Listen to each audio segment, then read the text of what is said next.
Yo, what's up, guys? This your boy Kool-Aid Man 100X. Welcome to the Red Sea. How you guys doing? What's going on? Before we jump to the video, make sure you visit my website, KoolAidMan100X.com, to get custom ebooks and everything else that's available on my website. Also, if you want to become a member of the YouTube channel, link will be in the description below. Support your Kool-Aid Man and all the other affiliate links. And also, if you want to get complete flow clothing, and also if you want to go to the NFL shop and get the Lions or KC gear or your personal team gear, and my two favorite teams, definitely go to the NFL shop because your boy got a hookup. So hit that link and get some gear on there, brother out.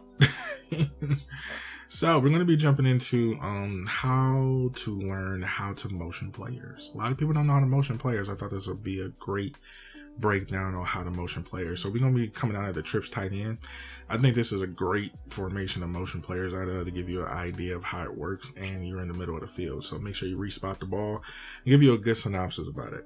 So when you're motioning players, you want to be able to work both sides of the field and have enough receivers and tight end where you can actually move the players around. So a lot of people that motion, they motion off adjustments instead of motioning off the field, if that makes sense. So let's say if I want to put Brown on the right side of the field. So the way these players are positioned, you got the slot, which is Rice, and you got Worthy, which is the start. So the way they're positioned, they position further back. So let's say if Rice is a little bit further back and Worthy is at the line and we have the slot going underneath. So you actually know how to run your drags and everything in motion. So we're going to get into the custom stuff in the next video, but we're going to get into the motion. So let's say if I want Brown on here. So the further the motion, the longer the motion is. So I'm going to teach you a trick that makes the motion pretty cool. So when you run the motion, you can actually run the motion as is. So let's say if we want this motion and the play changes in that direction. As you see here, you run the motion, he actually runs that route, that particular route there. So in this instance, let's say if we want to do the adjustments, we want him to streak, right? So in this one, a lot of people just run the motion regularly, right? So you run the motion regularly. He goes for that streak pretty much every time. So when he sets his feet, he throws the streak deep and all that other stuff. No problem. Did you know you can motion off the give and go?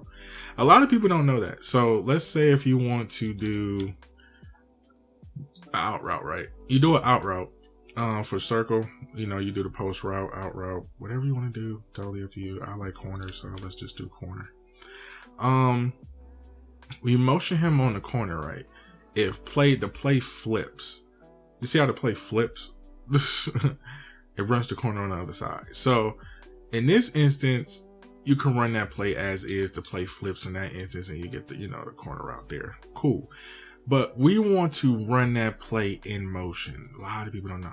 So let's say we run the corner play. Let's say we run the corner play here, right? The play flips. So we want to motion him here. We want to hike it after he passed the line. So if you see off the give and go, he hikes it off that play. So I call it the give and go just to let you know it's not a thing. I just call it the give and go. So let's go to the instant replay and I'll show you what I'm talking about.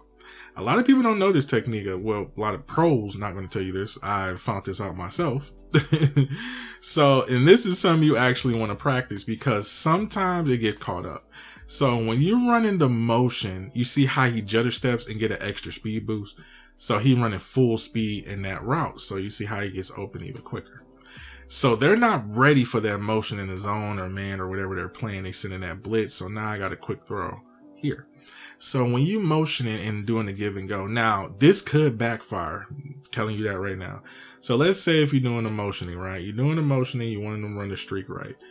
And you try to press hike before he jumps into a block, as you see there. So this is something you have to practice. Took me a minute to learn, a couple months, but I actually got it down a couple of months ago. So it's not that hard. It's not that hard. But if you're brand new to this and you don't know this adjustment, this might happen.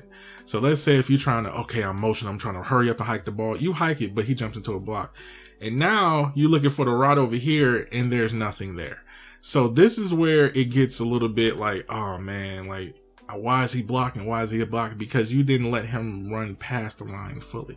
He has to run past the line. The best indicator is the tight end. That's why I said this is one of the best formations to run this motion out of, because you actually get to see where it goes in. But don't get me wrong, you can check this out with different other formations and practice. That's why I said this is something you have to practice. But this is the easiest formation to do these type of motions in. So you want to make sure he passes the receiver. You want to make sure of that. He passes the receiver. Passes the offensive line. So if he doesn't pass the offensive line and he gets that streak, now you get a chance to actually, see him run the streak and all that other stuff too as well. So it gives him an opportunity to see. So just to give an instance on how stuff really is, it gives you opportunity to run the play as you see fit. So let's say if we running,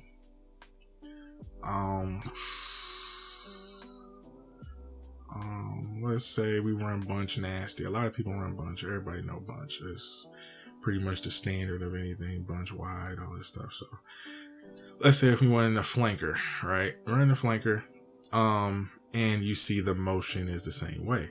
So when you motion here, you see you have the same motion. That's why I say you will have to practice each formation for each motion that you do for each player.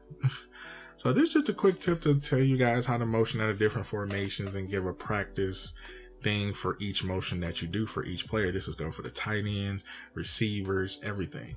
So once you learn how to motion the running backs and all that stuff, you get to see how you can do the give and go and have them take off from the line, and you can be able to throw routes a little bit more easier. So I hope this tip helped you guys out. I'm gonna catch you guys in the next video. I'm out of here, guys. Deuces.